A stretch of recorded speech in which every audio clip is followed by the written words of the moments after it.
Hello, it's Sunday the 8th of February 2026 now, and we're flying over towards the track dumper, which is on hire from National Track Dumper Hire.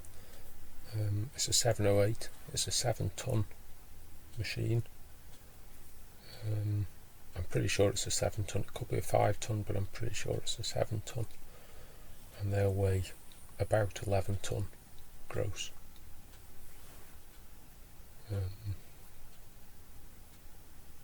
These are similar machines to what the Siren winch tractors were based on, maybe a little bit smaller,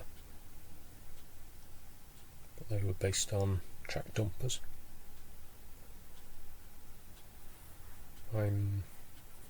This video is a little bit of an update over what's happened in the last week or so while I've been poorly. I've used some footage from Kieran Lottie, very much thank you to him for supplying that to me. It's nice to be able to go and have a decent look myself. Where they've put this compound in here, I would say it's okay for light traffic. I wouldn't say you'd be able to put anything too heavy on it. There's membrane under it, I think, and then there's MOT, but I wouldn't have said it was of any great thickness. There's also a yellow excavator there, that's on hire from Flannery. Flannery are a huge plant hire firm. They've invested £107 million in machinery in 2025 and £448 million in the past 4 years. Which is a considerable amount of money, isn't it? Considerable investment. That yellow machine is a Cat 308, which is a 9-ton machine. And then the orange machine next to it is a Kubota. I'm pretty sure it's a Kubota 5-ton machine, and that's on hire from Gap Hire. They're the same company that a lot of the pumps are on hire from. I will put a link to all three, Gap, Flannery and National Track Dump Hire, in my description to the video. The Flannery excavator is obviously very, very new. Very smart machine indeed. Over the lift bridge there's a little vibrating roller, Bomag, made by Bomag. That's on hire from Flannery as well.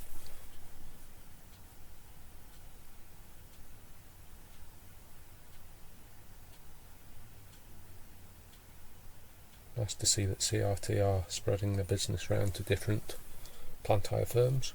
Obviously they use WM plant hire for the spider excavator as well. There's a little bit of water leakage in the Bassat dam, but you're going to expect a little bit, and the pump's keeping up with it, so there's no big problem at this end that I can see.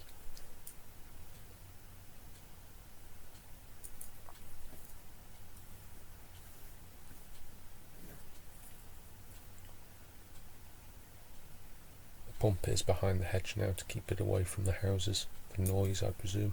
And also Harris fencing that's covered over. I presume that helps a little bit send the noise up as well, stops prying eyes. There's Harris fencing around the actual breach site, keep people out of the, if they're over at the compound, to keep them out of the site itself. I guess this is all preparation ready to work on site. This end you can see what was the dry dock behind the two first dams, before the first dam that I videoed that was leaking is now getting very full of water. A lot of people said it was just normal water passing by. Could well be, but as you can see there's considerable water in that dry dock area now. Kieran Lottie did say that those two barges with pumps on, workboats, not barges, disappeared during the week, whether they went for more fuel or something down to Grinley Brook. They're now back, but they obviously aren't turned on, the pumps aren't working. Not sure why that is. I presume CRT are aware that there's a large amount of water in there. I'm sure they will find out this week. A bit of debris there and floating on the water. Even with these two further dams, there is quite a considerable amount of water leaking down into the breach.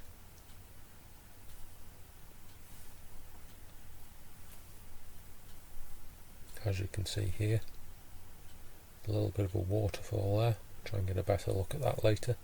Doesn't look a huge amount of water, but if that's running 24 hours a day, 7 days a week, that's a lot of water passing. You know, that's a huge quantity of water.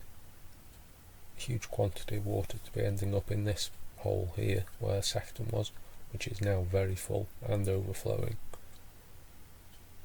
And it's overflowing into the field. The field that was draining out is now considerably wetter than it was. It's considerably closer to the ditch again, which is a shame.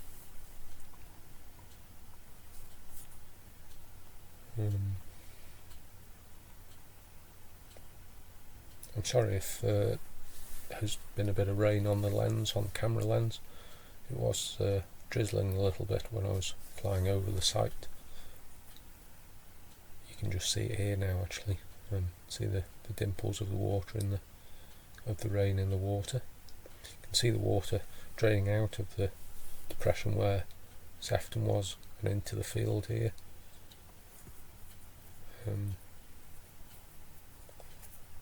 It's got to go somewhere.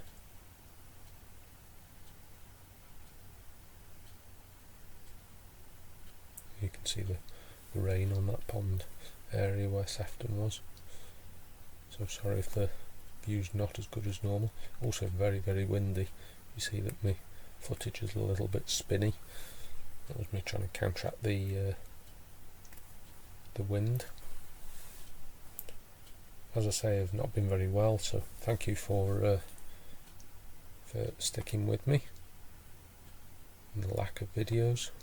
Just a bit of an overview here to show where the compound is in relation to the top corner of this field, where the incline is, and that's potentially the access to the site. Just touching back again, sorry for the lack of videos. Hopefully I will try and get either 1 or 2 updates a week from the breach site for you all. That's looking forward towards Whitchurch. And then just a quick look, I thought, before we finish, down at the brick chamber. There's quite a lot of very, very sandy water coming out of that now. That had slowed down somewhat. There's quite a lot of water passing out of that now, which again is a shame. Oh yes, just one last thing before we go.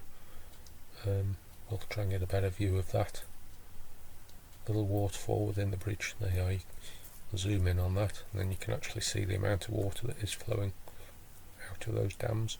Not a huge amount, but it's constant. Anyway, thank you for watching. If you haven't already, please do subscribe for the future updates, once or twice a week, and I'll see you next time. Thank you.